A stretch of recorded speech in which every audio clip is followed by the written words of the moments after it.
கடந்த முறை மறுபிறப்பின் வாழ்வை குறித்து நான் பேசினேன். அதிலே ஆரம்பத்திலேயே நமக்குள்ளே இருந்த கேள்வி, இன்று சபையிலே இருக்கிற ரட்சிக்கப்பட்ட மறுபிறப்படைந்த தேவ பிள்ளைகளுடைய வாழ்க்கை ஏன் எந்த விதமான ஒரு தாக்கத்தை கொண்டு வராமல் வெறும் விசுவாசிகளாகவே காணப்படுகின்றார்கள்? மறுபிறப்படைந்த தேவனுடைய பிள்ளைகள் மறுபிறப்படைந்ததுக்கு ஒரு அடையாளம் காணப்பட வேண்டும். அந்த அடையாளம்தான், நீங்கள் எப்பொழுது ஆண்டவராகிய இயேசு கிறிஸ்துவை சொந்த இரட்சகராக ஏற்றுக்கொண்டீர்களோ அந்த அனுபவத்தை உலகத்தில் இருக்கிற மற்றவர்களோட நீங்கள் பகிர்ந்து கொள்ள அழைக்கப்பட்டு இருக்கிறீங்க. அதாவது இன்றைக்கு பல சபைகள் எல்லா இடத்தையும் இருக்குது.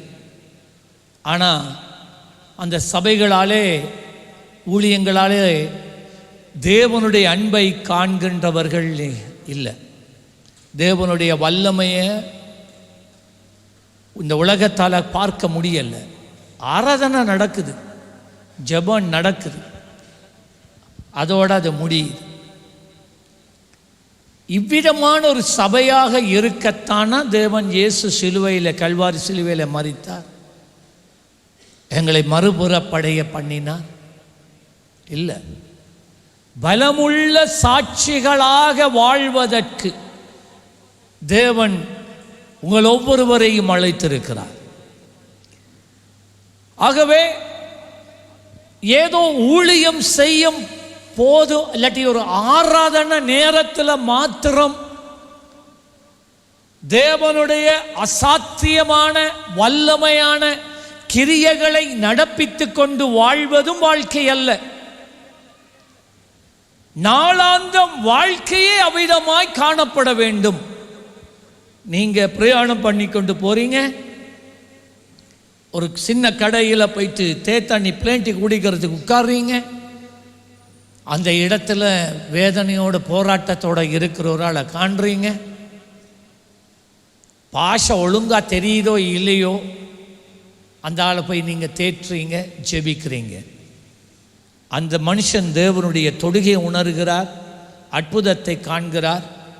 என்னவோ தெரியும், உங்களுக்கு ஒருவேளை அவங்களோட பாஷை சரியாக பேச முடியாமல் போனாலும் உங்களுக்குள்ள இருக்கிற அந்த பிரசன்னம் அந்த ஜனங்களை தொடுகிறது. அவர்கள் பரலோகத்தை காண்கிறார்கள், உணர்கிறார்கள். இவ்விதமான ஒரு வாழ்க்கை நாங்கள் வாழணும்.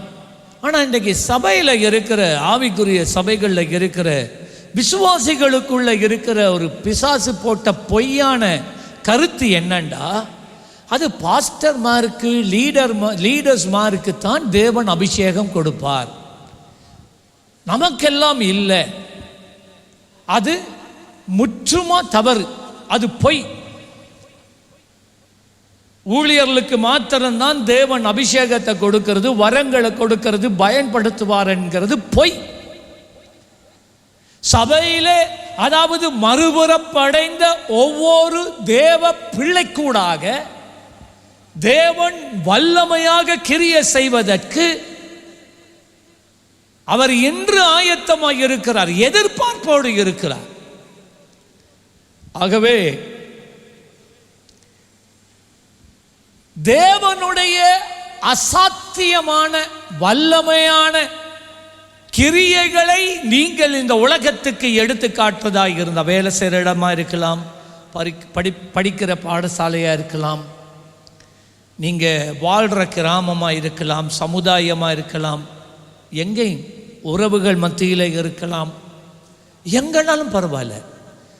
நீங்கள் ஆண்டவரால் தெரிந்து கொள்ளப்பட்ட ஒரு ஸ்தானாதிபதி.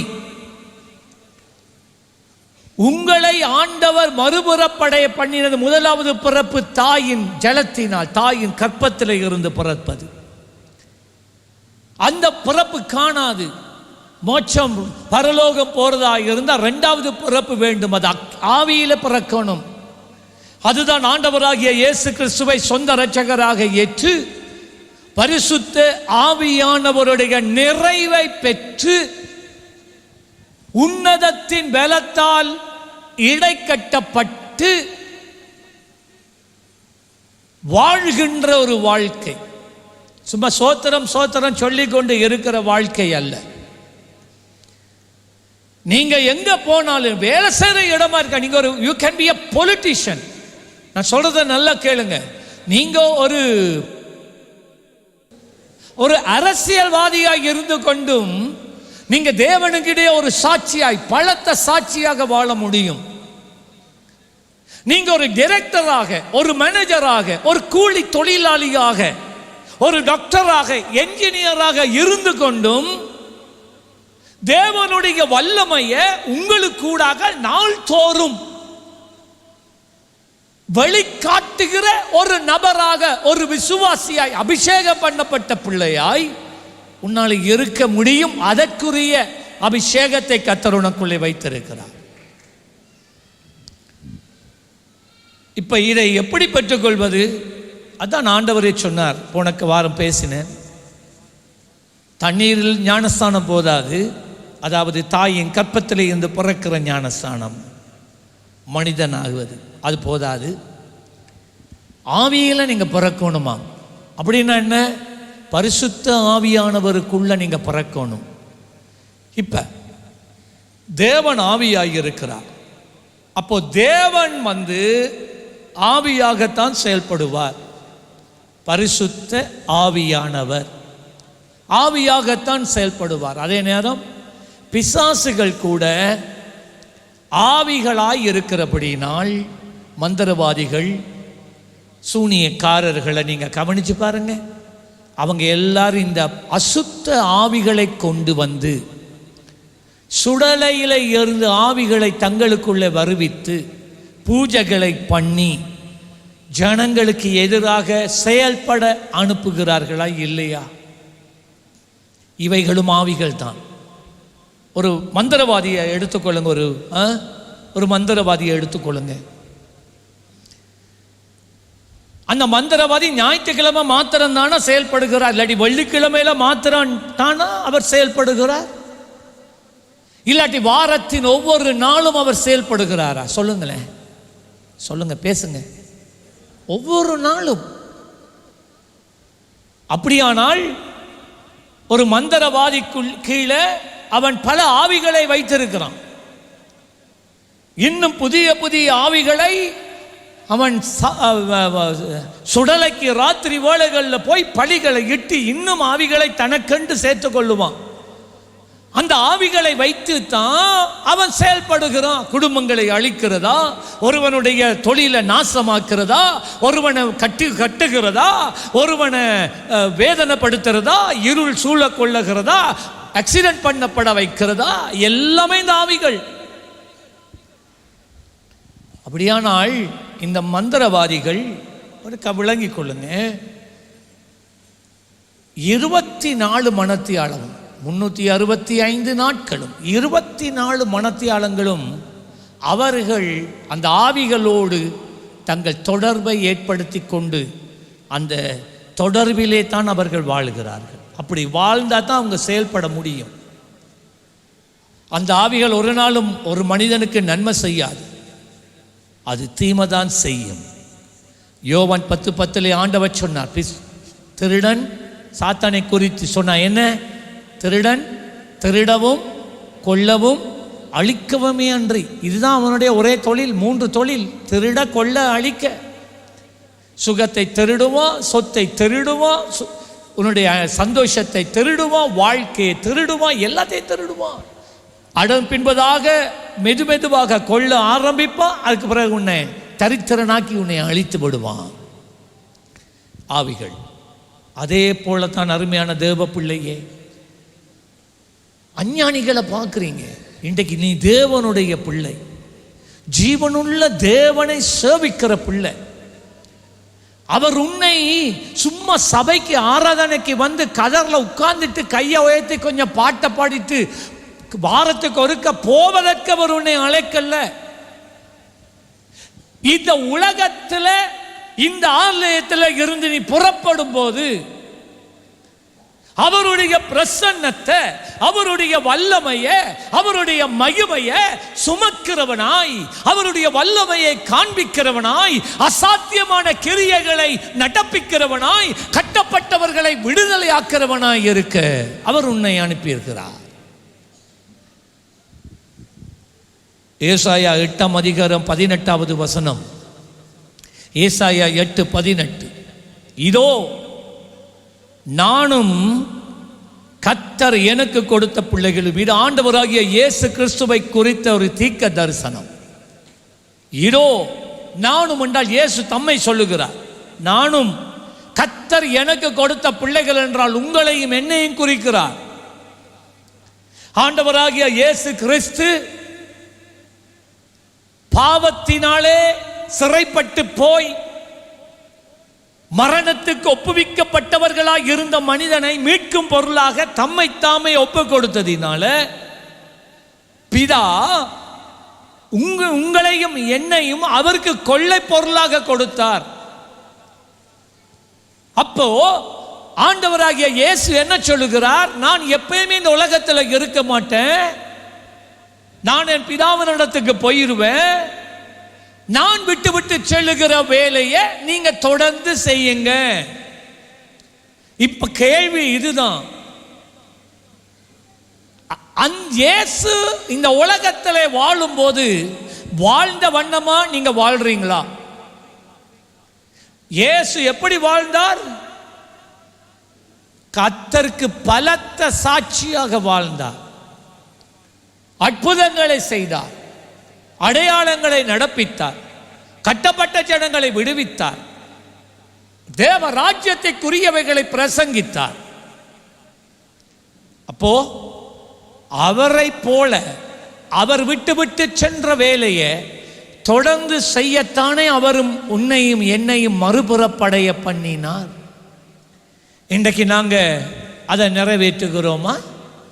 வசனம் சொல்லுகிற இதோ நானும் கர்த்தர் எனக்கு கொடுத்த பிள்ளைகளும் சீயோன் பர்வதத்தில் வாசமாய் இருக்கிற சேனைகளின் கர்த்தராலே இஸ்ரவேலிலே அடையாளங்களாகவும் அற்புதங்களாகவும் இருக்கிறோம். நீ ஒரு அடையாளம். ஆண்டவரை, உன்னை பார்க்கிறவன் தேவனை பார்க்கிறான். நீ ஒரு அற்புதம், உன்னுடைய வாழ்க்கை ஒரு அற்புதம். சீஷருடைய நிழல் பட்டு ஜனங்கள் குணமானார்கள். சீஷருடைய அங்கியின் ஓரத்தை தொட்டு ஜனங்கள் குணமடைந்தார்கள். இருளிலே வாழ்கிற ஜனங்கள் பேரொளியை கண்டார்கள். அவர்கள் எங்கெல்லாம் போனார்களோ அங்கெல்லாம் பட்டணங்கள் மகிழ்ந்தது. அருமையான தேவ பிள்ளையே, அவ்விதமான ஒரு வாழ்க்கைக்குத்தானே அவர் உன்னை மறுபுறப்படைய பண்ணினார். இவ்விதமாக வாழத்தானே அவர் உன்னை ஆவியினாலும் ஆவியினாலே உன்னை மறுபடியும் ஜனப்பித்தார். யோவான் 15ஆம் அதிகாரம் முதல் 9 வசனங்களை குறித்து வைத்து வீட்டை போய் வாசியுங்க. ஆனால் 8வது வசனத்தில் வேதம் சொல்லுகிறது, நீங்கள் மிகுந்த கனிகளை கொடுப்பதினால் என் பிதா மகிமைப்படுவார், எனக்கு சீஷராய் இருப்பீங்க. நல்லா கேளுங்க. உன்னுடைய வாழ்க்கை தேவனை மகிமைப்படுத்துகிற வாழ்க்கையாய் இருக்க வேண்டும். தேவன் எப்படி என்னுடைய வாழ்க்கையிலே மகிமைப்படுவார் என்றால் மிகுந்த கனிகளை கொடுக்கிறதுனால. அதோட அர்த்தம் என்ன? கிறிஸ்துவை என் வாழ்க்கையில் அற்புதங்களினால அடையாளங்களினால பிரதிபலிக்க வேண்டும். சும்மா கதிரைய சூடு காட்டிட்டு போற வாழ்க்கை இல்லை பிரியமானவனே, அந்த வாழ்க்கை அல்ல. அதற்காய் தேவன் உன்னை அழைக்கல்ல. அடையாளமாய் இருக்கணும், அற்புதமாய் இருக்கணும். அவர்கள் தான் தேவனுக்கு மிகுந்த கனிகளை கொடுக்கிறார்கள். எவர்கள் தேவனுக்கு மிகுந்த கனிகளை கொடுக்கிறார்களோ அவர்கள் தேவனை மகிமைப்படுத்துகிறார்கள்.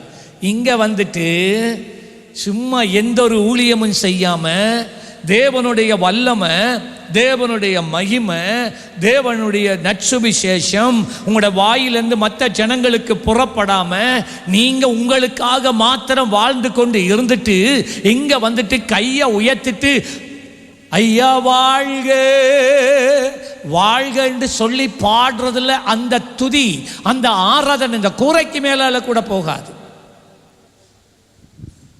ஆமா, பெரிய கதை கதைப்பீங்க நீங்க. நான் கேட்கிறேன், 2024 முடிவில் வந்து இருக்கிறோம், கடைசி ஓய்வு நாள். இந்த 24ஆம் ஆண்டுல குறைந்தது ஒரு ஆத்துமாவை நீ சந்தித்தியா? ஒரு ஆத்துமாவை நீ இரட்சிப்புக்குள்ள கொண்டு வந்தியா? இல்லையே, இல்லையே. 23ஆம் ஆண்டு எப்படி இருந்தாயோ அப்படித்தான் 24 என்ன மோசம்?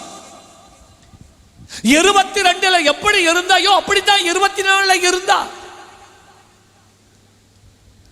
ஆமா, இதை சிந்திங்க. நீங்க நினைக்கிறீங்க, நாங்க நினைக்கிறோம், நாங்க ஆண்டவரை மகிமைப்படுத்தி கொண்டிருக்கிறோம். ஊழியம் வேணுமா? வாங்க புதன்கிழமையில். நான் சொன்னேன் தானே, இந்த போன புதனில் அதுக்கு முதல் புதன்கிழமை புதிய ஜனங்கள் மாத்திரம் 221 பேர் வந்தாங்க. இவங்களை யார் போய் சந்திக்கிறது? இவங்களை யார் போய் சந்திக்கிறது? இவர்களுக்கு யார் போய் சுவிசேஷம் அறிவிக்கிறது? தனிப்பட்ட ரீதியில் இவர்கள் யார், எப்படி யார் போயிட்டு இவர்களை ரட்சிப்புக்குள்ள நடத்துறது? பெரிய கதை கதைக்கிறீங்களே. சீயோன் அன்று வெக்கம் இல்லை. 24 முடியுது, ஒரு ஆத்துமா ஆதாயப்படுத்தினீங்களா? இல்ல உங்களால சபையில இருந்தவன வேலையில துரத்திட்டீங்களா? யோசிங்க. ஆண்டவர் மகிமைப்படுகிறாரா? யோசிங்க. யோவான் 15:16 வசனம், நீங்கள் என்னை தெரிந்து கொள்ளவில்லை, நான் உங்களை தெரிந்து கொண்டேன். நல்ல கேளுங்க. தேவனுக்காக பலத்த கிரியைகளை நடப்பிக்க, பலத்த சாட்சியாக இந்த வாழ் நாட்களிலே வாழ்வதற்கு தேவன் உன்னை தெரிந்து கொண்டார். He has chosen you. அவர் உன்னை தெரிந்து கொண்டார். அவருடைய வேலையை செய்வதற்கு அவர் உனக்கு அதிகாரம் கொடுக்கிறார். அதான் இந்த வசனம் 16 சொன்னார். நீங்கள் என்னை தெரிந்து கொள்ளவில்லை, நான் உங்களை தெரிந்து கொண்டேன். I have ordained you. எனக்காக சாட்சியாக இருக்க, என்னுடைய வல்லமையை சுமக்க, இருளிலே வாழ்கிற ஜனங்கள் பேரொளியை காண பண்ண, சுவிசேஷம் அறிவிக்க நான் உன்னை அபிஷேகம் பண்ணி இருக்கிறேன். உன்னை நான் ஏற்படுத்தி இருக்கிறேன். I have ordained you. நீங்கள் என் நாமத்தினாலே பிதாவை கேட்டுக்கொள்ளுகிறது எதுவோ அதை அவர் உங்களுக்கு கொடுக்கத்தக்கதாக நீங்கள் போய் கனி கொடுக்கும்படி, உங்கள் கனி நிலைத்திருக்கும்படி நான் உங்களை ஏற்படுத்தினேன். நல்லா கேளுங்க. இன்றைக்கு சபையில் இருக்கிற அநேகர் என்ன சொல்றீங்க தெரியுமா? எவ்வளோ காலம் பாஸ்டர் நான் ஜெபிக்கிறது, என்ற ஜெபத்தை ஆண்டவர் கேட்கிறார் இல்லையே, என்ற ஜெபத்துக்கு பதில் வருது இல்லையே, தேவன் எனக்காக செயல்பட மாட்டார் என்று இருக்கிறாரே, பிடிவாதமாக இருக்கிறாரே. விளங்கிக் கொள்ளுங்க ஏன் பிடிவாதமாக இருக்கிறார் என்று. நீ கனி கொடுத்தால்தான் நீ கேட்டுக்கொள்ளுகிறது எதுவோ. நீ கேட்கிற ஒரு சின்ன துண்டு, பான் துண்டு ஆண்டவர் தாரார் இல்லையா? காரணம் என்ன? உன்னை எதற்காக அவர் தெரிந்து கொண்டாரோ, வேறு பிரித்தாரோ, அபிஷேகம் பண்ணினாரோ, மகிமைப்படுத்தினாரோ, நிலை நிறுத்தினாரோ, அதை செய்யாம உன் ஜெபத்தை அவர் கேட்க ஒரு நாளும் கேட்க மாட்டார். வசனத்தை நீங்களே வாசிங்க, பைபிளை திறந்து நீங்களே வாசிங்க. நீங்கள் என்னை தெரிந்து கொள்ளவில்லை, நான் உங்களை தெரிந்து கொண்டேன், நீங்கள் என் நாமத்தினாலே பிதாவை கேட்டுக்கொள்ளுகிறது எதுவோ.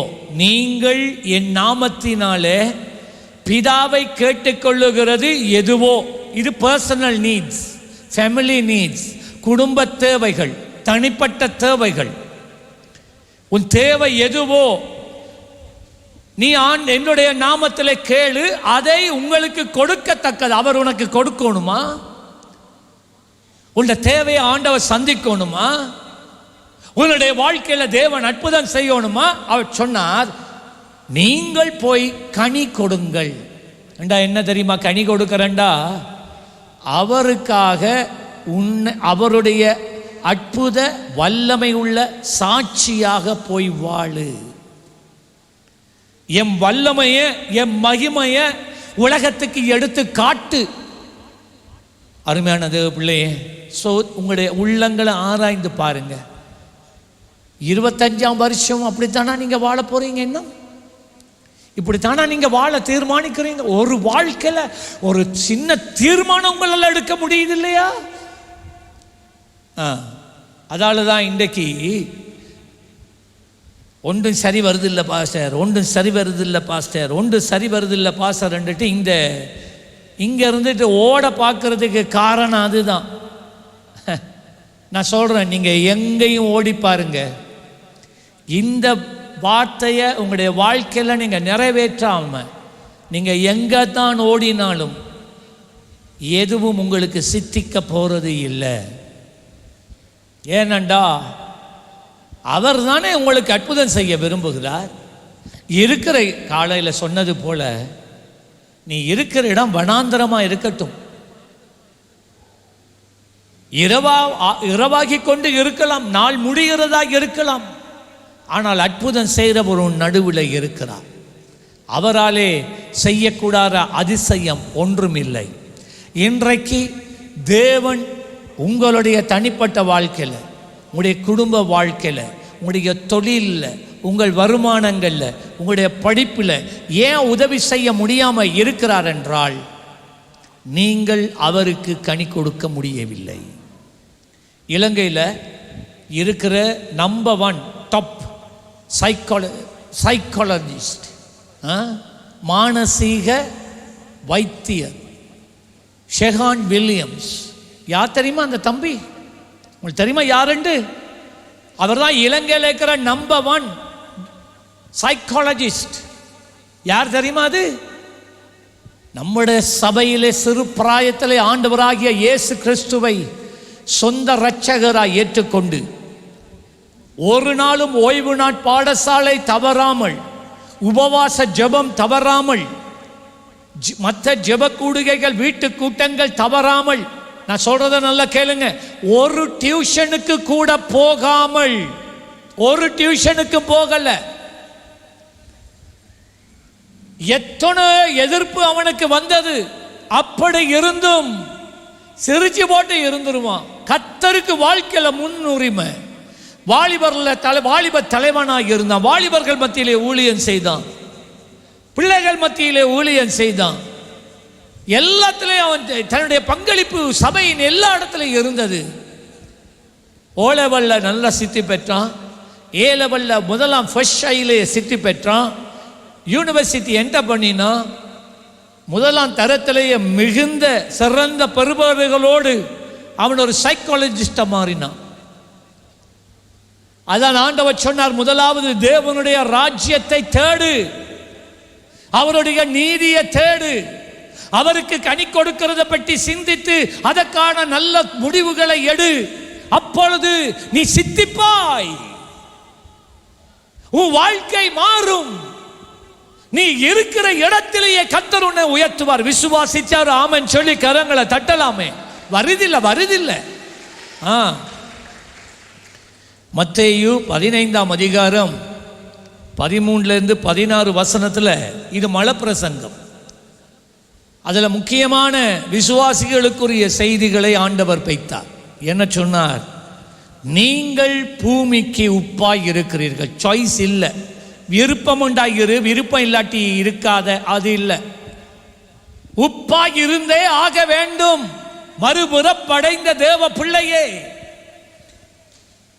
நீ உன்னை தேவன் இந்த உலகத்தில் உப்பாக வைத்திருக்கிறார். கறிக்கு உப்பு போடுற அந்த உப்பு இல்லை, ஒரு கறிய சுவை ஊட்டுகிறது. எல்லாமே நீங்க போடலாம், மஞ்சள் போடலாம், கொச்சிக்காய் போடலாம்,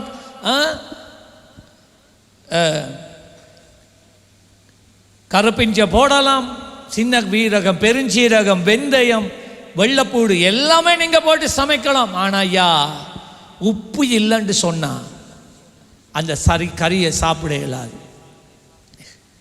அவ்வளவு அந்த சட்டியில இருக்கிற அந்த கறியினுடைய நறுமணம் இருக்கலாம், நறுமணம் இருக்கும், ஆனா வாயில வைக்க இயலாது. அதுல சுவையை வெளியில கொண்டு வந்து ஆசீர்வாதமாக்குவது என்ன தெரியுமா? உப்பு.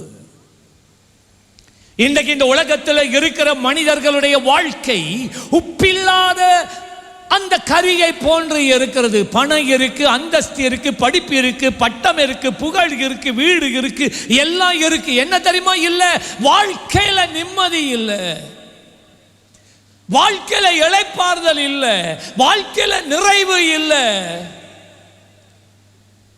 அவர்களுக்கு அந்த திறவுகோலை காண்பிக்கிறவன் தான் நீ. தேவன் அவர்களுடைய வாழ்க்கையில உன்னை கொண்டு போய் நீ இயேசுவை அவர்களுக்கு அறிமுகப்படுத்தும் போது, அவர்களுக்காக நீ விண்ணப்பம் பண்ணும் போது, அவர்கள் தங்கள் உள்ளங்களை திறக்க தேவனுடைய பிரசன்னம் அவர்கள் வாழ்க்கையில இறங்க அவர்களுடைய வாழ்க்கை மலர ஆரம்பிக்குது. இத்தனை காலம் நமக்கு தெரியாம போச்சுதே. நல்லா கேளுங்க, இந்த உலகத்தில் இருக்கிற மனிதர்கள் இயேசுவை கண்டு அவருடைய வாழ்க்கையில பெரிய மாற்றத்தை உண்டாக்க வேண்டுமானால் இயேசு திரும்பி வரப்போறது கிடையாது. அவர் உன்னை அனுப்பியிருக்கிறார். அவருடைய ஸ்தானாதிபதியாய் அவரிடத்திலிருந்து அதே ஆவியை கொடுத்து உன்னை அனுப்பியிருக்கிறார். போ, என் வேலையை போய் செய், எனக்காக நீ போ. அப்பொழுது கிறிஸ்துவை உங்களிலே அவர்கள் காண்பார்கள். கடவுள் போல வந்தீங்கப்பா சொல்லுவாங்கல்ல, சில நேரம் சொல்றாங்கல்ல, கடவுள் போல வந்தீங்களே. இதுதான் அதனுடைய ரகசியம். உனக்கூடாக உன்னுடைய சாட்சி ஒரு வல்லமையான சாட்சியாக மாற்றின கர்த்தர் அவர்தான். நீங்கள் பூமிக்கு உப்பாய் இருக்கிறீர்கள். உப்பானது சாரமற்று போனால் எதினால் சாரமாக்கப்படும்? எதினால் வெளியே கொட்டுவதற்கும் மனுஷரால் மிதிக்கப்படுவதற்கும் ஒளியே வேறொன்றுக்கும் உதவாது. இன்றைக்கு சாரம் இருக்கா? உங்களுடைய ஆவிக்குரிய வாழ்க்கையில் சாரம் இருக்கா? சாரம் என்றால் அபிஷேகம். சாரம் என்றால் உங்களுக்குள்ள இருக்க வேண்டிய தேவ பிரசன்னம் இருக்கா? பேதுருவின் நிழல் பட்டு ஜனங்கள் குணமானார்கள் என்று வேதம் சொல்லுகிறதே, சாரம் இருக்குதா? சாரை இல்லாட்டி, தேவ பிரசன்னம், தேவ அபிஷேகம் உங்களுக்குள்ள இல்லாட்டி வாழ்றதுல you are a failure. வாழ்றதுல எந்த பிரயோஜனம் இல்லை. அதை பற்றி தான் இன்றைக்கு நான் பேசுறேன். மறுபுறப்படைந்தது 14வது வசனம், நீங்கள் உலகத்துக்கு வெளிச்சமாய் இருக்கிறீர்கள். மலையின் மேல் இருக்கிற பட்டணம் மறைந்திருக்க மாட்டாதே. ஆண்டவர் உன்னை இன்னொரு காரியத்துக்கு ஒப்பிடுகிறார், ஒப்பனையாக வைக்கிறார். நீ மலையின் மேல் இருக்கிற பட்டணம், வெளிச்சம், மறைந்திருக்க முடியாது. கலாத்தியர் 1ஆம் அதிகாரம் 23-24 வசனம். அப்போஸ்தலனாகிய பவுலுடைய வாழ்க்கையை பாருங்க. முன்னே நம்மை துன்பப்படுத்தினவனே, பாருங்க யாரு? அப்போஸ்தலனாகிய பவுல். அவன் சவுலாய் இருந்தபோது ஆண்டவராகிய இயேசு கிறிஸ்துவை பின்பற்றினவர்களை கொலை செய்தான், காவலில் அடைத்தான், பிள்ளைகளை அனாதையாக்கினான், பெண்களை விதவைகளாக்கினான், அடித்தான், காயப்படுத்தினான், தூஷணத்தினால் ஏசினான், அவமானப்படுத்தினான், சொத்துக்களை, கிறிஸ்தவர்களுடைய சொத்துக்களை பறித்தான், ஊரை விட்டு துரத்தினான். அப்படிப்பட்டவன் தான் இந்த சவுல். ஆனால் இந்த சவுலை ஆண்டவர் சந்தித்தார். சந்தித்த உடனே பிரியமான தேவ பிள்ளையே, அவன் என்ன செய்தான்? அரபியில இருக்கிற வனாந்தரத்துக்கு போனானாம். ஒரு ஆராய்ச்சியாளர் சொல்லுகிறார் 3 வருஷம், இன்னொரு ஆராய்ச்சியாளர் சொல்றார் 7 வருஷம், இன்னொரு ஆராய்ச்சியாளர் சொல்றார் 14 வருஷம். தெரியாது. ஆனால் பல வருடங்கள் இவன் வனாந்தரத்துக்கு போனான். எதுக்கு தெரியுமா? ஆண்டவரே, நான் பரிசேயனிலும் பரிசேயன், நான் யூதன், எனக்கு எல்லா வேதம் நல்லா தெரியும், ஆனால் எனக்கு உங்களை தெரியாது இயேசுவே. பரிசுத்தாவி தெரியாது. எனக்கு அபிஷேகம் வேண்டும், எனக்கு உங்களோட வல்லமை வேண்டும். நான் ஊழியம் செய்கிறதா இருந்தா எனக்கு உங்களோட வெளிப்பாடு வேண்டும். என் வாயின் வார்த்தையில் வல்லமை இருக்கணும், என்னுடைய நடையில் அபிஷேகம் இருக்கணும், என் செயல்களில் ஜனங்கள் உண்மை அறியணும். ஆண்டவரே, தவம் இருந்து ஜெபிக்கிறான். அப்போஸ்தலரிடத்துல போகல, எருசலேமில் கூடின தேவாலயத்துக்கு போகல, அரபில இருக்கிறதான வனாந்தரத்தில் போய் இருந்து உபவாசம் பண்ணி ஜெபிக்கிறான். ஆண்டவரே, உம்முடைய அபிஷேகம் வேணும் ஐயா. கர்த்தர் அவன் ஜெபத்தை கேட்டார். கர்த்தர் அவன் மேல் உள்ளத்தில் இந்த தாகத்தை கண்டார். அதுதான் உலகம் முழுவதும் சுவிசேஷத்தை எடுத்து செல்வதற்கு கர்த்தர் அந்த பாத்திரத்தை பயன்படுத்தினார். இன்றைக்கு அவனுடைய வாழ்க்கை எப்படியாக மாறி இருக்கிறதாம்? கலாத்தியர் 1 அதிகாரம் 23, 24 அவன் சொல்லும் போது சொல்லுகிறான், முன்னே நம்மை துன்பப்படுத்தினவனே. விசுவாசிகள் சொல்றான், முன்னே நம்மை துன்பப்படுத்தினவனே தான் அழிக்க தேடின விசுவாசத்தை, அழிக்க தேடின விசுவாசத்தை. என்ன விசுவாசம்? இயேசு கிறிஸ்துவின் மேலுள்ள விசுவாசம். அழிக்க தேடின விசுவாசத்தை இப்பொழுது பிரசங்கிக்கிறான் என்பதை மாத்திரம் அவர்கள் கேள்விப்பட்டு இருந்து. 24 வசனம் கவனமாக கேளுங்க. என்னை பற்றி தேவனை மகிமைப்படுத்தினார்களே. பார்த்தீங்களா அவன் வாழ்க்கை எப்படியான சாட்சியாக மாறிச்சென்று. இவன் ஒரு கொடுமைக்காரன், துன்மார்க்கன், கொலை செய்கிறவன், தீயவன் என்றெல்லாம் யாரெல்லாம் சொன்னாங்களோ அவன் வாய், அவ்வளோ பேர் வாய் என்ன தெரியுமா திரும்பி சொல்லுச்சு? இவன் மெய்யாகவே தேவனை அறிந்த தேவனுடைய பரிசுத்த மனுஷன். உங்களுக்கு தெரியுமா அப்போஸ்தலனாகிய பவுலுடைய வாழ்க்கையில் எவ்வளவு அற்புதங்கள் நடந்திருக்குண்டு? உங்களுக்கு தெரியுமா? அது வேதத்தை படிங்க. உங்களுக்கு தெரியுமா பவுலினுடைய அங்கேயே தொட்டு, ஹெங்கியால தொட்டு வியாதியஸ்தர் மேலே போயிட்டு வைத்து குணமானது உங்களுக்கு தெரியுமா? இதை பற்றி யாரும் பேசுறதில்லை. பேதுருவை பற்றி பேசுவாங்க, பிலிப்புவை பற்றி பேசுவாங்க. ஆனால் உங்களுக்கு தெரியுமா பவுலுடைய வாழ்க்கை எப்படி இருந்துச்சுண்டு? அருமையான தேவ பிள்ளையை, மறுபுறப்படைந்த ஒவ்வொரு தேவ பிள்ளையினுடைய வாழ்க்கை இவ்விதமாகத்தான் இருக்க வேண்டும்.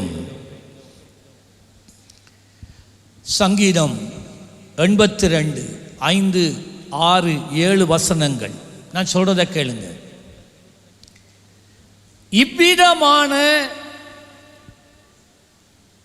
மறுபுறப்படைந்த ஆவியில் நிறைந்த ஆவியானவருடைய துணையோடு அவருடைய வேலையை செய்து கொண்டு வாழ்கின்ற விசுவாசி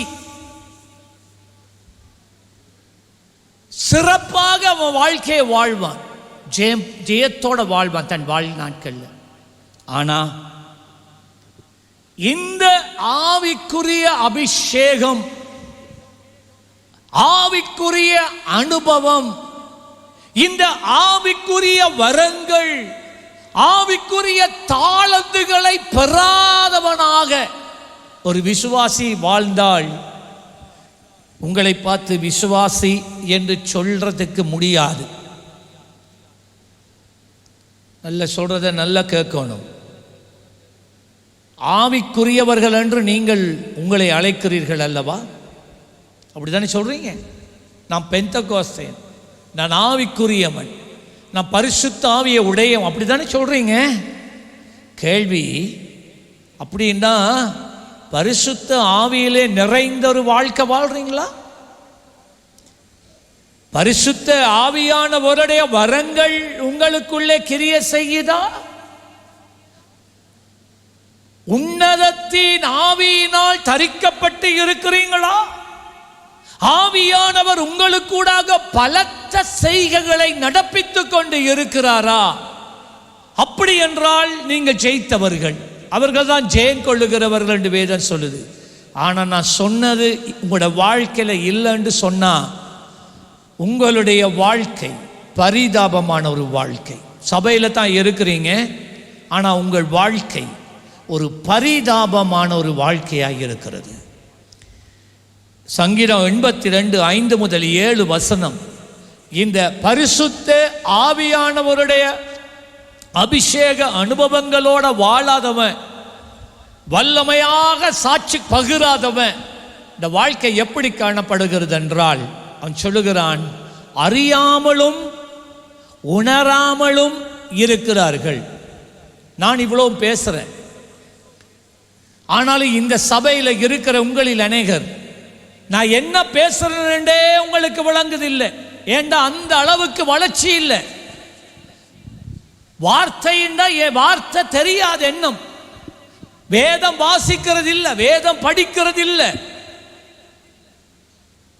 ஜெபங்களுக்கு வாரதில்லை. இவ்வளவு தான் கத்தி கத்தி சொல்றோம், வர்றீங்களா?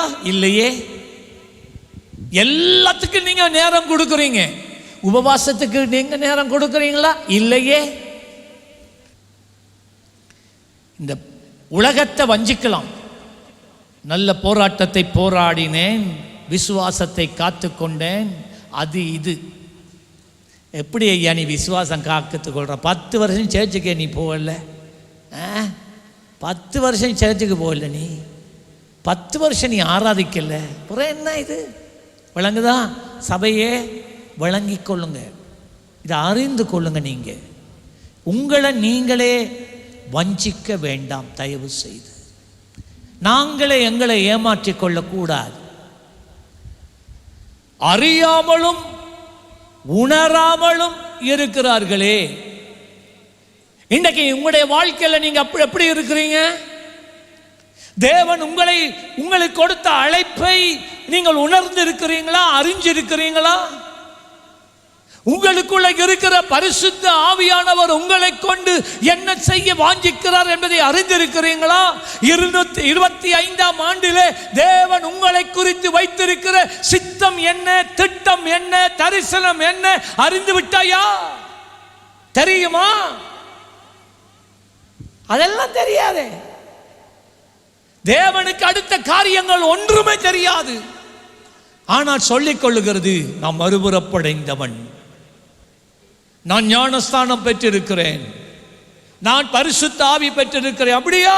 அந்நிய பாஷையில பேசுவீங்களா? ஆமா. அறிவில்லாமலும் உணராமலும் இருக்கிறார்கள், அந்தகாரத்திலே நடக்கிறார்கள். அந்தகாரம், வெளிச்சம் இல்லை வாழ்க்கையில. அதாலதான் அவன் சொல்ற கதையை கேட்டு ஒரு கொஞ்ச காலம் அவன் கதையில நடக்கிறீங்க, பிறகு இவன் சொல்ற கதையை கேட்டு இந்த மாதிரி நடக்கிறீங்க, பிறகு இந்த சொல்ற கதையை கேட்டு இந்த, ஏன்னா வெளிச்சம் இல்லை அங்க, உங்களோட வாழ்க்கையில நிலை இல்லை. You are not stable. தேசத்தின் அஸ்திபாரங்கள் எல்லாம் அசைகிறது. 6ஆம் வசனம், நீங்கள் தேவர்கள் என்றும் நீங்கள் எல்லோரும் உன்னதமானவரின் மக்கள் என்றும் நான் சொல்லி இருந்தேனே. தேவர்கள் அப்படின்னா என்ன தெரியுமா? ஆண்டவருடைய சார்பிலே அவருடைய வேலையை செய்வதற்காக நியமிக்கப்பட்டவர்கள் நீங்கள். தேவர்கள். தெரியாம இருக்கிறீங்க நீங்க. ஒரு சின்ன தலையடி வந்து ஜெபிச்சு அதை போக்க இல்லாத வல்லமை இல்லாத ஆட்கள் தானே நீங்க. ஒரு சின்ன தேவையை கூட ஆண்டவருடைய பாதத்தில் ஜெபித்து அதை பெற்றுக்கொள்ளும் வரைக்கும் காத்திருக்க முடியாதவங்க தானே நீங்க. அதுதான் இந்த வசனம் சொல்லுது. நீ யாரு தெரியுமா? நீ சொன்னால் ஆகும், நீ சொன்னால் ஆகும். நீங்க சொன்னா உங்களோட நாய் மட்டும்தான் கேட்கும். ஏய் பப்பிக்காம அதை வேலாடிட்டு வரும். அதுக்காக கர்த்தர் உன்னை ராஜாவா ஆளுகிற தன்மையை கொடுத்தார், அபிஷேகம் கொடுத்தார், பப்பியை கூப்பிடுறதுக்கா? எல்லாத்தையும் you have missed it. 7ஆம் வசனம் சொல்லுகிறது, ஆனாலும் நீங்கள் மனுஷரை போல செத்து. பார்த்தீங்களா? நீ விசுவாசியை போல சாகல மாட்டா. அந்த அறிவு இல்லை, அந்த அபிஷேகம் இல்லை, அந்த தெரிவு நீ விட்டுட்டாய்.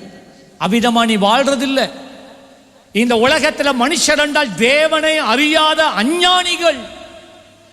விசுவாசியே, உனக்கு எல்லாவற்றுக்கும் மேலாக உயர்ந்திருக்கத்தக்கதான தருணம் கர்த்தர் கொடுத்தும் நீ அதை உதறி தள்ளி கொண்டு போனதினால இந்த உலகத்தில் அஞ்ஞானிகள் மரிக்கிறது போல நீ மரித்து செத்து லோக பிரபுக்களில் ஒருவனைப் போல் விழுந்து போவீர்கள். என்ன அர்த்தம்? என்ன தெரியுமா? நீங்க சபைக்குள்ள தான் இருக்கிறீங்க, அல்லேலூயா தான் சொல்றீங்க, கையை உயர்த்தி தான் பாடுறீங்க. ஆனால் உங்களோட வாழ்க்கையின் முடிவு அபிஷேகம் பட்டவன் போல இருக்காது. தேவனை அறியாத அஞ்ஞானி எப்படி சாகுறானோ அப்படித்தான் அவன் வாழ்க்கையும் இருக்கும். 1 பேதுரு 2ஆம் அதிகாரம் 9வது வசனம். நான் இன்றைக்கு பேசிக்கொண்டிருக்கிறது மறுபுறப்படைந்த தேவ பிள்ளைகள் வல்லமையான சாட்சிகளாக இருக்க வேண்டுமானால் நான் என்ன அறிந்திருக்க வேண்டும்? 1 பேதுரு 2:9, நீங்களோ உங்களை அந்தகாரத்தினின்று தம்முடைய ஆச்சரியமான ஒளியினிடத்துக்கு வரவழைத்தவருடைய புண்ணியங்களை அறிவிக்கும்படிக்கு, சுவிசேஷம் அறிவிக்கும்படிக்கு. எத்தனை ஜனங்கள் சத்தியம் அறியாம அழிஞ்சு போறாங்க. எத்தனை பேரை ஆண்டவர் உன் காலடியில கொண்டு வந்து நிறுத்தினா சத்தியத்தை சொல்லாம போயிட்டியம்மா, சொல்லாமலே போயிட்டியே. அவர்கள் மரித்து போயிட்டாங்களே. அந்த உயிருக்கு உத்தரவாதம் யார்? நீ ஒழுங்கான ஆண்டவருடைய ஆவியிலே நிறைந்து வல்லமையா நீ பேசின 2 வார்த்தைகள் போதும். அந்த மகள் இல்லாட்டி அந்த மகன் தற்கொலையில் போயிட்டு தன் வாழ்க்கையை முடிக்காமல் ஒரு எதிர்காலத்தோடு வாழ்கிறதுக்கு உன் வார்த்தை. அவங்களுடைய வீட்டில் ஒரு பொல்லாத அசுத்தாவி பரம்பரையா முறக்கட்டான் செய்யணும். அந்த ஆவி அவங்களோட அண்ணனை கொலை செஞ்சிச்சு. சரியா? ஒரே அறையில் தூக்கு போட்டு அவங்களோட அண்ணன் தற்கொலை பண்ணி செத்து போனான். செத்து போய் எத்தனை காலத்தில் அவருடைய மனைவி அதுக்கு பிறகு 2 வருஷத்தில் அதே அறையில் அதே தூணில் அதே போல் ஒரு கயிறை கட்டி இந்த பிள்ளையினுடைய தாய் தற்கொலை பண்ணி செத்து போனாள். அவள் செத்து போனதுக்கு பிறகு சில மாதங்களாக அதே பொல்லாத அசுத்தாவி இந்த பிள்ளைக்குள்ள வந்துச்சு. வந்து என்ன தெரியுமா சொல்லுச்சு? நீயும் செத்துப்போ, நீயும் செத்துப்போ, நீயும் செத்துப்போ. நீ அது வந்து நேரடியாக பேசுமா, செத்துப்போ. அப்பொழுதுதான் அவர்களை சந்தித்து சர்ச்சை கொண்டான். அதுக்கெல்லாம் அவங்க சுவிசேஷம் அறிவிச்சு சர்ச்சை கொண்டான். அவளுக்காக ஜெபிக்கப்பட்டது. அவளுக்குள்ள பொல்லாத அசுத்தாவிகள் இருந்தது. போச்சு. அவ சொன்னா, இனிமேல் நான் அங்கே போக மாட்டேன், நான் உங்களோட இருக்க போகிறேன். அவங்களுடைய சொந்தக்காரங்க. இன்றைக்கு அவள் நல்லபடியாக படித்து கொண்டு, நீங்கள் நம்புவீங்களோ தெரியாது, அவள் ஜெபிக்கிற நேரம் பக்கத்தில் இருந்தாலே அக்கினி உங்களுக்குள்ள வரும். அந்த ஒரு ஆத்மாவை மீட்கிறதுக்கு கர்த்தர் கிருபை கொடுத்தார். எத்தனை பேர் தேவனுடைய வாழ்க்கையில் குறுக்கிட பண்ணினார். உன்னை நம்பியெல்லாம் கொண்டாந்தான். எத்தனை பேர். ஆனா நீ சொல்ல தவறிட்டாய், இயேசுவை பற்றி சொல்ல தவறிட்டாய். பரிசுத்த ஆவியிலே நிறைந்தவனாக ஆறுதலான வார்த்தை சொல்ல தவறிட்டா, நம்பிக்கை ஊற்றும் வசனங்களை பேச நீ தவறினாய், இயேசுவை பற்றி சொல்ல நீ தவறினாய். இன்றைக்கு அத்தனை பேரும் சிலர் விபத்துல, சிலர் தற்கொலை பண்ணி அநேக செத்து போயிட்டாங்க, சிலர் வியாதிப்பட்டு மரித்து போயிட்டாங்க. நீ ஒழுங்கா இருந்திருந்தா அவர்கள் இன்றைக்கு உயிரோடு இருந்திருப்பார்களா இல்லையா? யோசிச்சு பாருங்க. தான் இந்த வசனம் சொல்லுது, நீங்களோ உங்களை அந்தகாரத்தில் நின்று தம்முடைய ஆச்சரியமான ஒளியினிடத்துக்கு வரவழைத்தவருடைய புண்ணியங்களை அறிவிக்கும்படி தெரிந்து கொள்ளப்பட்ட சந்ததி. ஐயா, நீ தெரிந்து கொள்ளப்பட்ட சந்ததியாய் இருக்கிறாய். நீ சாதாரணமானவன் அல்ல, அவருக்கு சொந்த ஜனவுமாய் இருக்கிறாய். அப்போஸ்தலர் 4:38-33 கர்த்தராகிய இயேசு உயிர்த்தெழுதலை குறித்து அப்போஸ்தலர்கள் மிகுந்த பலமாய் சாட்சி கொடுத்தார்கள். இதுதான் ஆவியிலே நிரம்பின சாட்சியுள்ள வாழ்க்கை. இதுதான் ஒருவன் மறுபுறப்படைந்ததற்கு பிறகு காணப்பட வேண்டிய வாழ்க்கை. அவர்கள் மிகுந்த பலமாய் சாட்சி கொடுத்தார்கள். அவர்கள் எல்லோர் மேலும் பூரண கிருபை உண்டாயிருந்தது. பலமான சாட்சி சொல்ல உங்களால முடியுதா? அபிஷேகம் நிறைந்த ஒரு வாழ்க்கை வாழ முடியுதா? உங்களுக்காக வாழ்றதை நான் சொல்லல. மரணத்துக்கு ஒப்புவிக்கப்பட்டவர்களை விடுவிக்க கூடுமானால் விடுவி என்று வேதம் சொல்லுகிறதே, முடியுதா? சும்மா நுளம்பு குத்துறோன்னா இஞ்சாண்டு போட்டு மூக்கால சீறி சினுங்கி கொண்டு இருக்கிறீங்களே. இந்த வாழ்க்கை என்னன்னு உங்களுக்கு என்ன தெரியுதில்லை, என்ன விளங்குதில்லை. பலமான சாட்சிகளை கொடுத்தார்கள். அப்படிதான் உங்களுடைய வாழ்க்கை இருக்கணும். எத்தனை பேருக்கு விளங்குது நான் இன்றைக்கு பேசுறது? அங்காள பின்னுக்கு இருக்கிறார்களுக்கு அது அரைவாசிக்கு அங்காள இல்லை. நான் திருப்பி கேட்குறேன், எத்தனை பேருக்கு விளங்குது இன்றைக்கு நான் பேசுறது? கேட்டு பிரயோசனம் இல்லை, விளங்கி பிரயோசனம் இல்லை. தீர்மானம் எடுக்கணும். நீங்கள் இருக்கிற இடத்துல, மேடைக்கு வர சொல்லலை, உங்களை மைக்கை தூக்குங்கன்ட்டு நான் சொல்லலை. நீங்கள் இருக்கிற இடத்துல, வேலை செய்கிற இடத்துல, வாழ்கிற கிராமத்தில் பலமுள்ள சாட்சியாக இருங்க. வல்லமையை வெளிப்படுத்துங்க. அப்போஸ்தலர் 1:5 ஆகையால் இயேசு சுவாமி சொன்னார், நீங்க மறுபுறப்படைந்துட்டீங்க உண்மை, ஆனால் இல்ல நீங்க மறுபுறப்படையணும், ஆனால் நில்லுங்க. எங்க சொன்னார்? ஆகையால் நீங்கள் எருசலேமை விட்டு போகாமல் என்னிடத்திலே கேள்விப்பட்ட பிதாவின் வாக்குத்தத்தங்கள் நிறைவேற காத்திருங்கள் என்று கட்டளை இட்டார். இது கட்டளை என்னத்துக்கு? பரிசுத்த ஆவியினால் நிரப்பப்பட வேண்டும். பரிசுத்த ஆவியினால் நீங்கள் மறுபுறப்படைய வேண்டும். மறுபுறப்படையாமல் நீங்கள் பலத்த சாட்சிகளாய் வாழ முடியாது. நல்லா கேளுங்க. நீங்க எல்லாரும் அநேகர் தண்ணீர் ஞானஸ்தத்தோட நிற்கிறீங்க, அக்கினி பரிசுத்த ஆவியின் அக்கினி அபிஷேகத்தோட இல்லை. அந்த ஞானஸ்தானம் நீங்க நம்ம பரல. 8வது வசனம், பரிசுத்த ஆவி உங்களிடத்தில் வரும்போது நீங்கள் பலன் அடைந்து எருசலேமிலும் யூதேயா முழுவதிலும் சமாரியாவிலும் பூமியின் கடைசி பரியந்தமும் எனக்காக சாட்சிகளாக இருப்பீர்கள். பழைய புதிய ஏற்பாட்டு திருச்சபை ஒரு பிலாசபியினால கட்டப்படவில்லை. புதிய ஏற்பாட்டு திருச்சபை தத்துவங்களினால் கட்டப்படவில்லை. விளங்கிட்டா? நீங்கள் ஒருவேளை வடிவாக பிரசங்கம் பண்ணலாம், பைபிளை கரைச்சி பேசலாம், அது வேலை செய்யாது. தத்துவங்களினாலே முதலாவது திருச்சபை ஜனங்கள் ரட்சிக்கப்படலை. அதே நேரம் சைக்காலஜி, உளவியலினால ஜனங்கள் ரட்சிக்கப்படலை. இன்றைக்கு எத்தனை பேர் எங்கள்கிட்ட கொண்டு வரான் என்னன்னு கேட்டால், மனநோய் என்று சொல்லி 8 வருஷம் 10 வருஷம் 12 வருஷம் குளுசையா தந்தும் என்ன சரி வருது இல்லையா? அப்படியா? கையை வச்சா பிசாஸ் அழக்கழிஞ்சு அந்த ஆவிகள் அவர்களை விட்டு ஓடி போகுது.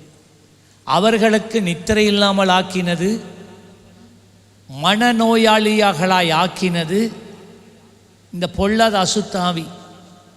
ஆனால் விஞ்ஞானம், மெடிக்கல் சயின்ஸ் அதை அங்கீகரிக்காது, அதை ஏற்றுக்கொள்றதில்லை. அவங்க சொல்கிறது இது சைக்காலஜிக்கல் ப்ராப்ளம், இது உளவியல் மானசீக பிரச்சனை. குளுசையை கொடுத்து கையை காலை கட்டி ஆஸ்பத்திரியில் படுக்க வச்சா சரியாயிரும். இப்படித்தான் பலர் 8 வருஷம் 10 வருஷம் 12 வருஷம் குளுசையை கொடுத்து படுக்க வச்சிருக்கிறாங்க. சரி வரல ஐயா, சரி வராது. பொல்லாத அசுத்தாவிகளை விரட்டக்கூடியது நம்முடைய பரிசுத்த ஆவியின் வல்லமை மாத்திரம்தான். விசுவாசிச்ச கரங்களை தட்டி ஆண்டவருக்கு நன்றி. பரிசுத்த ஆவியினாலே நிறையப்பட்டதான சுவிசேஷத்தை யார் அறிவிக்கிறார்களோ அதை கேட்டுத்தான் ஜனங்கள் விடுதலை ஆவார்களே ஒழிய, ஏதோ ஒரு தத்துவத்தை பிரசங்கிக்கிறதுனால, அடுக்கு மொழியில பேசுகிறதுனால எந்த ஒரு மனிதனும் விடுதலையாக்கப்படுவதில்லை, ரட்சிக்கப்படுவதும் இல்லை. யோவான் 1 அதிகாரம் 6-7 வசனம். தேவனால் அனுப்பப்பட்ட ஒரு மனுஷன் இருந்தான், அவனுடைய பேர் யோவான். தேவனால் அனுப்பப்பட்ட மனுஷன். அருமையான தேவ பிள்ளையே, உன்னை குறித்து வேதம் என்ன சொல்லுகிறது தெரியுமா? நீ மனுஷனால் இந்த உலகத்துக்கு அனுப்பப்படலை, உன் தாய் தகப்பனால. நோ, தேவனால் நீ அனுப்பப்பட்டிருக்கிறாய். நீ சாதாரணமானவன் அல்ல, நீ தேவனால் அனுப்பப்பட்டவன். 7 வசனம். அவன், யோவான் ஸ்நானகனை குறித்து பேசுது. அவன் தன்னால் எல்லாரும் விசுவாசிக்கும்படி, அவன் தன்னால் எல்லாரும் இயேசுவை விசுவாசிக்கும்படி அந்த ஒளியை குறித்து சாட்சி கொடுக்க வந்தவனாய் இருக்கிறான். பாத்தீங்களா? ஆண்டவராகிய இயேசு கிறிஸ்துவுக்கு மேல ஜனங்கள் விசுவாசம் வைப்பதற்கு தேவன் உன்னை அனுப்பி இருக்கிறார். நீ சாதாரணமானவன் அல்ல. ஒரு நாள் வருது, நியாய தீர்ப்பின் நாள் ஒன்று வருகிறது. அப்பொழுது அந்த நியாய தீர்ப்பின் நாளில் கர்த்தர் உன்னிடத்திலே கணக்கு கேட்பார்.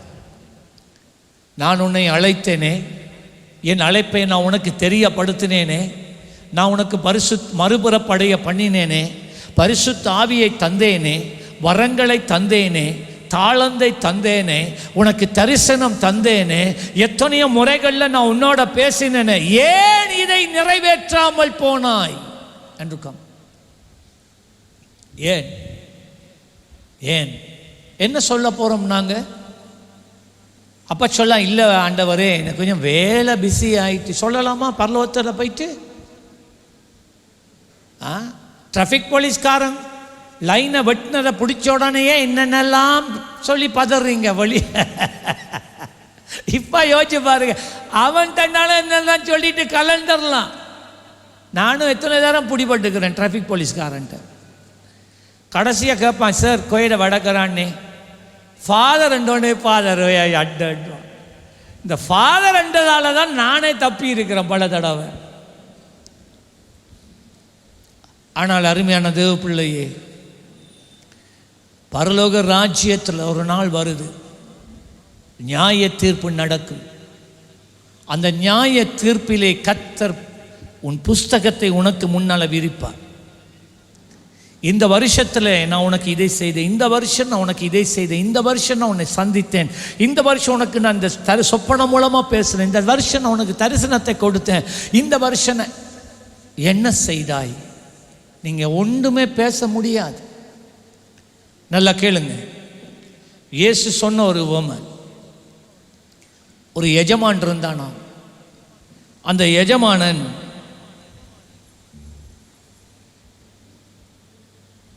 ஒரு நாள் தூர தோஷத்துக்கு போகிறதுக்கு தீர்மானிக்கிறார். ஆகவே அவனுடைய வேலையில் ஒரு பகுதியை ஒரு ஊழியக்காரனுக்கும் இன்னொரு பகுதியை இன்னொரு ஊழியக்காரனுக்கும் அவன் கொடுத்து விட்டு போகிறான். ஒருவனுக்கு ஒரு காசு வெள்ளி பணத்தையும் தாளந்தையும், மற்றவனுக்கு 2 தாளந்தும், இன்னொருவனுக்கு 5 தாளந்தும் கொடுக்குறான். 3 பேருக்கு ஊழியத்தை பகிர்ந்து கொடுத்துட்டு போகிறான். இந்த பிஸ்னஸை பார்த்துக்கோ. கணக்காலங்கள் போயிட்டு கடைசியாக வந்தால் ஒரு நாள், இங்கே வாங்க கணக்கு பார்க்குற நேரம் வந்துட்டு 5 தாளந்து பெற்றுக்கொண்டவனை பார்த்து, இங்கே வா, நான் உனக்கு 5 வேலை தந்தேன், உத்தரவாதம் தந்தேன், வரங்கள் தந்தேன், தாளந்து தந்தேன், 5 தரிசனம் தந்தேன், கம் கம் என்ன செஞ்சா? அப்போ அவன் சொன்னான், நீங்கள் எனக்கு தந்த இந்த 5 தாளந்தை வச்சு நான் இன்னும் 5 தாளந்துகளை நான் சம்பாதித்தேன். உங்களோட பிஸ்னஸை 5 விதமாக பெருக்கிட்டேன்டான், 5 விதத்தில் கூட்டிட்டான்னு சொன்னான். 10 ஆயிட்டேன்னா உத்தமும் உண்மையும் உத்தமும் உள்ளவனே, என்னை இளைப்பாறுதலுக்குள் உட்பிரவேசி. இளைப்பாறுதல் என்றால் பரலோகம், உட்பிரவேசி என்றான். அடுத்தவனை கூப்பிட்டார். 2 தாளந்து, உனக்கு நான் 2 தாளந்து கொடுத்தேன், வரத்தை கொடுத்தேன், தரிசனம் கொடுத்தேன், ஊழியம் கொடுத்தேன். என்ன செய்த? ஐயா, நீங்கள் தந்த 2 வச்சு நான் 4 மாற்றிட்டேன். இவ்வளவு 4 டபுளாக பெருகிட்டு, அவனுக்கு 5 பெருகினது போல டபுளாக எனக்கு 4 டபுளாக பெருகிட்டு. Okay, very good very good very good, சந்தோஷம்.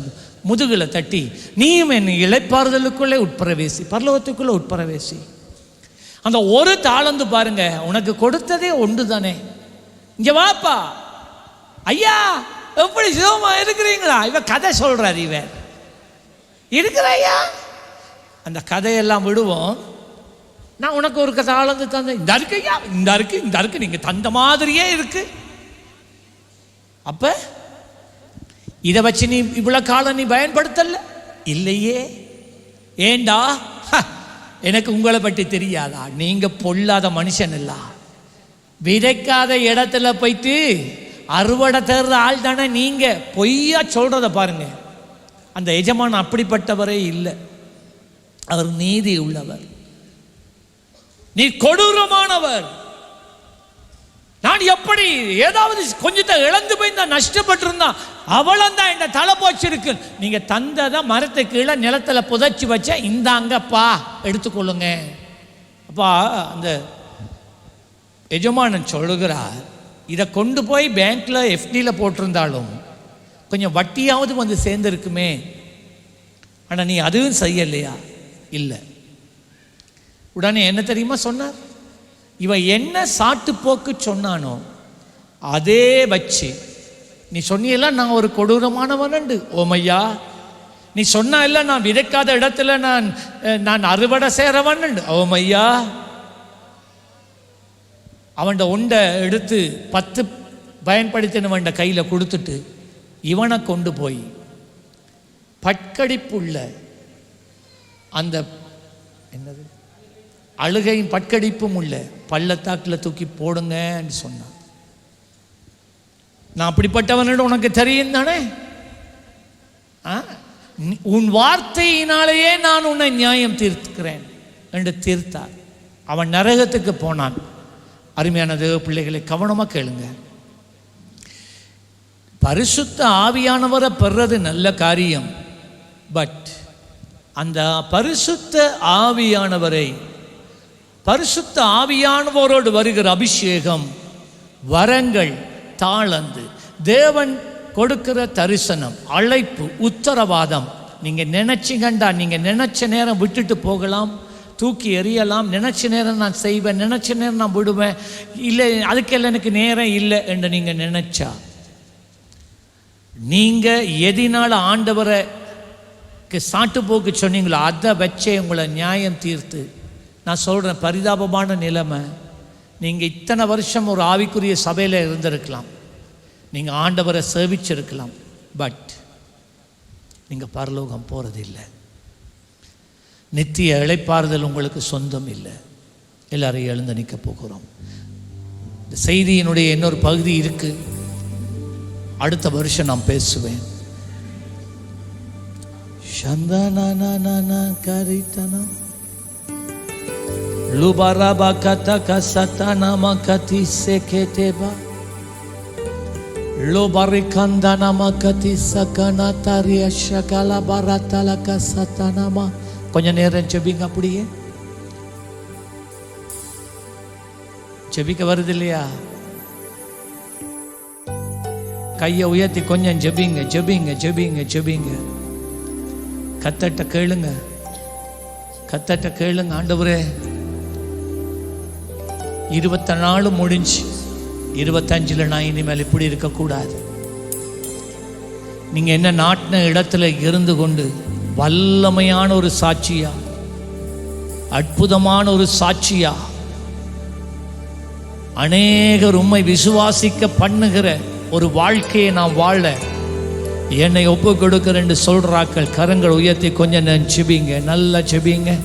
சபையை செபிங்க, சீயோனை செபிங்க. இந்த செய்தி கர்த்தர் உங்களுக்கு தான் கொடுக்கிறார், எனக்கு கொடுக்கிறார், உங்களுக்கு கொடுக்கிறார். எங்களுக்கு ஒரு பெரிய வேலை இருக்கு. 25 பெரிய வேலை, பெரிய வேலை, பெரிய வேலை இருக்கு, பெரிய ஒரு வேலை இருக்கு. ஆமென், ஹல்லேலூயா. ரபகந்தனமா. கொஞ்ச நேரம் நல்லா ஜெபிங்க ஜெபிங்க ஜெபிங்க. ருபத்தாங்கா ரிபத்தானங்கா சங்கனா ஹெபல கரட கதை கசிங்கனமா கதி பரந்தனமா தரகத பலத்தரா. எனக்கு தந்ததை ஆண்டவரே நான் அப்படியே வச்சுக்கொண்டு இருக்காம ஆண்டவரே அதை பெருப்பிக்க வேண்டும், அதை விசாலம் அடைய பண்ண வேண்டும். ஓரியாந்தா நமக்கா தாபரியாந்தா நமக்கா சங்கா ஹே பலத்தாரியாக்கே. ஹல்லேலூயா ஹல்லேலூயா. வாருமையா வாருமையா வாருமையா வாருமையா. ஹல்லேலூயா. 1000 முழம் நடக்கணும், ஆழத்துக்கு போகணும். 1000 முழம் நடக்கணும், ஆழத்துக்கு போகணும். ஆவியில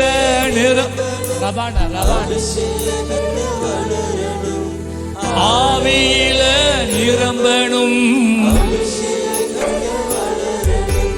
1000 முழம் நடக்கணும். சொல்லுங்க, 1000 முழம் ஆழத்துக்கு போகணும். ஆவியில அபிஷேகத்தில வளரணுமோ.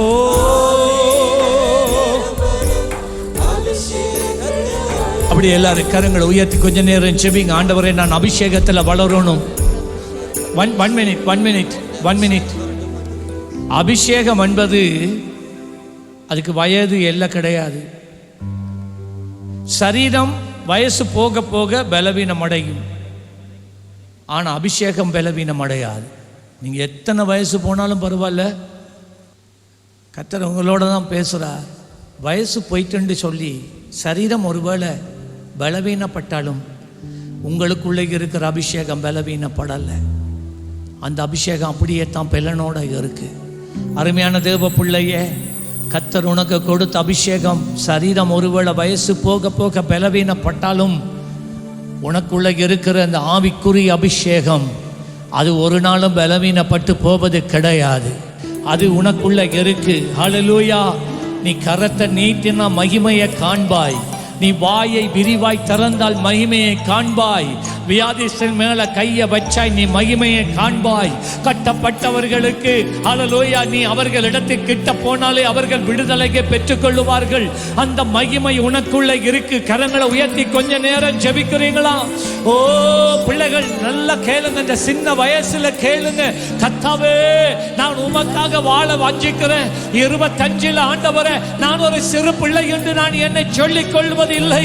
என்னை கொண்டு நீங்க என்ன செய்ய வேண்டும் என்று தீர்மானித்தீங்களோ அந்த தீர்மானம் நிறைவேறத்தக்கதாய் என்னை தருகிறேன். மனிதர்கள் என்னை ஏற்றுக்கொண்டாலும் சரி, என்னை ஏற்றுக்கொள்ளாமல் போனாலும் பரவாயில்லை. ஆண்டவரே, நான் என்னை தருகிறேன், என்னை பயன்படுத்துங்க. நல்ல ஜெபிங்க, நல்ல ஜெபிங்க. சீயோனே,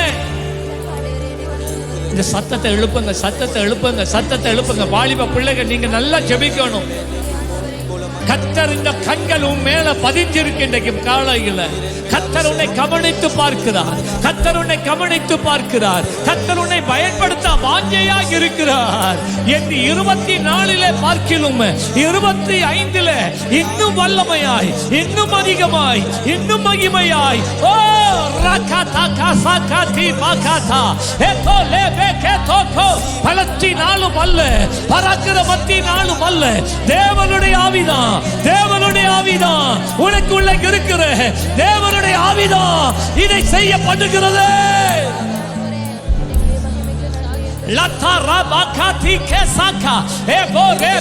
சொல்லுங்க, ஆண்டவரே உங்களுடைய வல்லமை எனக்கூட கடந்து செல்லட்டும் ஐயா, உங்களுடைய வல்லமை எனக்கூட கடந்து செல்லட்டும் ஐயா.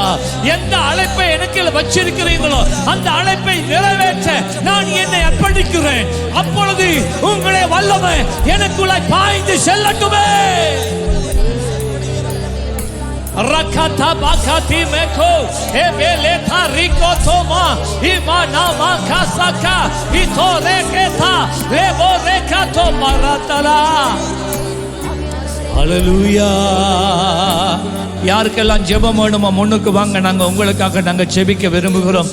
ஜெபிக்கிற தேவ பிள்ளைகள், உங்களுக்குள்ள இருக்கிற அபிஷேகத்தை மறக்க வேண்டாம். உங்களுக்குள்ள இருக்கிற அபிஷேகத்தை மறக்க வேண்டாம். அந்த அபிஷேகம் உங்களுக்குள்ள இருக்கிறது. நீ கரத்தை நீட்டும் போது அந்த அபிஷேகம் அவர்களை தொடுகிறது. எவர்கள் உங்களுக்கு முன்னால வந்து நிற்கிறாங்களோ, நீங்க அல்ல, நீங்க அல்ல, நீங்க அல்ல, ஆனா உங்களுக்குள்ள இருக்கிற அபிஷேகம் மகிமையானதை செய்யும் என்பதை விசுவாசிங்க. ஹல்லேலூயா. வாங்க வாங்க வாங்க இயேசு மகாராஜா வாங்க, தாங்க தாங்க தாங்க உங்க அபிஷேகத்தை தாங்க. வாங்க வாங்க வாங்க இயேசு மகாராஜா. ஜெபிக்க தொடங்குங்க, எல்லாம் ஜெபிக்க தொடங்குங்க.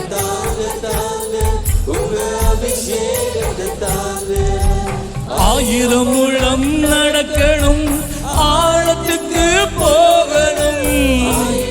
ரபகந்தா ரபகு ஷக்கன மரியந்தல பரியதலபா. ஓ ஆவியில நிரம்பணும் ராஜா, ஆவியில நிரம்பணும். வாங்க வாங்க. ஓ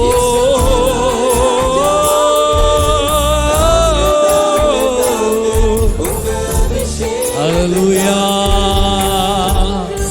கர்த்தர் உங்களுக்குள்ள அபிஷேகம் வைத்திருக்கிறார். ஆனா அந்த அபிஷேகம் உங்களில் இருந்து வெளிப்பட வேண்டுமானால் சில அடைப்புகள் நீக்கப்பட வேண்டும் என்று கர்த்தர் ஆவியானவர் உணர்த்துகிறார். நீங்க உங்களுடைய வாழ்க்கையில நீங்க சில உணர்றீங்க, ஆண்டவரே நீங்க உங்களுடைய வல்லமை எனக்கூடாய் புறப்பட்டு செல்ல வேண்டும் என்று நான் விரும்புகிறேன், வாஞ்சிக்கிறேன், ஆனால் எதையும் காண முடியல என்று நீங்க சொல்லிக்கொண்டு இருக்கிறீங்களா? கர்த்தர் அந்த அடைப்பை இந்த காலையில எடுத்து போட விரும்புகிறார். அப்படிப்பட்டவர்கள் சீக்கிரம் முன்னுக்கு வாங்க, முன்னுக்கு வாங்க. இது உங்களுடைய நேரம்.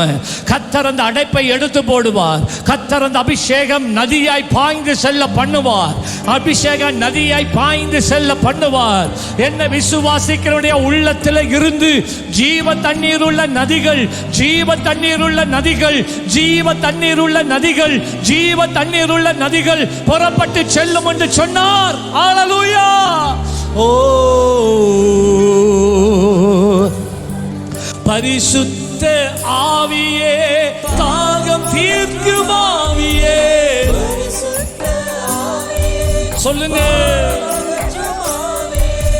சுத்திகரிக்க வாருமே, சுடர்விட செய்ய. ஓ உணர்வடைய பண்ணுங்க, உணர்வடைய பண்ணுங்க, அறிவடைய பண்ணுங்க, உணர்வடைய பண்ணுங்க.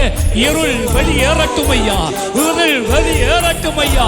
இந்த செய்தியினுடைய ஆழத்தை புரிந்து கொள்ள பண்ணுங்க. இந்த அபிஷேகம் இறங்குவதாக, இந்த கட்டுகள் முறிந்து போவதாக இயேசுவின் நாமத்திலே. ஹல்லேலூயா.